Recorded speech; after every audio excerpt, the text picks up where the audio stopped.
जय गजानन. आज आपण या ठिकाणी तीर्थक्षेत्र शेगावला या ठिकाणी जातोय आणि मधोमध उद्धव बाळासाहेब ठाकरे शिवसेनेच्या ज्या नेत्या आहेत, प्रवक्त्या आदरणीय जयश्रीताई शेळके आपल्याला भेटलेले आहेत आणि त्यांच्यासोबत असंख्य महिलागण या ठिकाणी आहेत. आपण या ठिकाणी जाणून घेतोय की श्री संत गजानन महाराजांच्या पायी सोहळ्यामध्ये या ठिकाणी ते सहभागी झालेले आहेत. ताई, आज या ठिकाणी हा क्षण कसा वाटतोय? हे अतिशय आनंदाचा क्षण आहे. अतिशय उत्साहाचं वातावरण आहे. संत श्री गजानन महाराजांची पालखी ही पंढरपूरवरून ज्यावेळी शेगावमध्ये आगमन होतं, त्यावेळी खामगाव ते शेगाव हा रस्ता आपण सगळेजण पाहताय की अतिशय सगळीकडे उत्साहाचं जल्लोषाचं वातावरण आहे आणि दोन्ही रस्त्याच्या दुतर्फा माणसांनी पूर्ण गर्दीनी ओतप्रोत भरलेला हा सगळा उत्साहाचं वातावरण आहे. त्यामुळे निश्चितच अतिशय आनंद होतोय.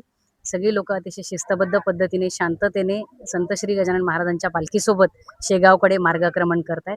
सगळ्यांना मी या आजच्या या दिवसाच्या खूप खूप शुभेच्छा देतो.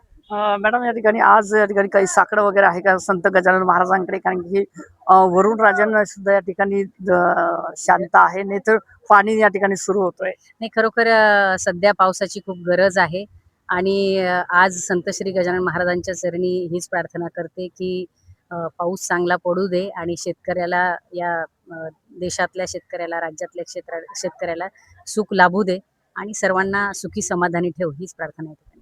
मित्रांनो, आज या ठिकाणी आपला देश म्हणजे कृषीप्रधान या ठिकाणी मानला जातो आणि त्याच माध्यमातून या ठिकाणी श्री संत गजानन महाराजांना या ठिकाणी आज साकडं घालण्यात येत आहे.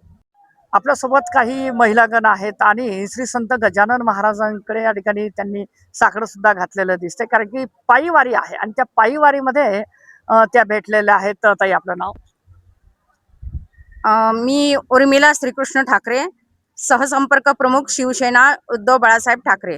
आज काय सांगणार? आज हा भरगच्च गर्दींचा या ठिकाणी भक्तमय वातावरणामध्ये या ठिकाणी बांधलेली बघायला मिळते.